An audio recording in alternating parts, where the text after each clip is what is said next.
এখন কি করি? তুমি ভয় পেও না, চলো আমার সঙ্গে, আমরা পেছন দিয়ে পালিয়ে যাই। তারপর তারা দুজন পেছনের রাস্তা দিয়ে জঙ্গলের দিকে পালিয়ে যায়। তুমি ভয় পেও না, আমার কাছে একটা উপায় আছে। আমি একটা মহামুনিকে চিনি যে সেই জঙ্গলে থাকে, সে আমাদের নিশ্চয়ই সাহায্য করবে। চলো আমরা ওনার কাছে যাই। তারপর তারা দুজন সোজা মহামুনির কাছে পৌঁছে যায় আর ওনাকে পুরো ঘটনা বুঝিয়ে দেয়। দেখো বৎস, তোমাদের কথাতে এটাই বুঝতে পারছি যে তাদের উপরে কোনো ভূতের ভর আছে।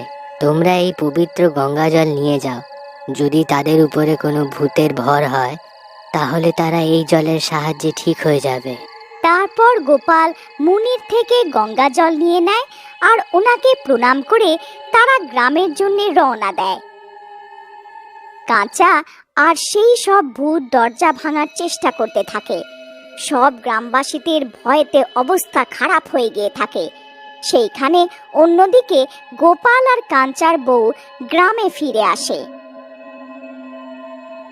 আরে গোপাল ভাই, তুমি জানো কি গ্রামে 3টে ভূত আক্রমণ করে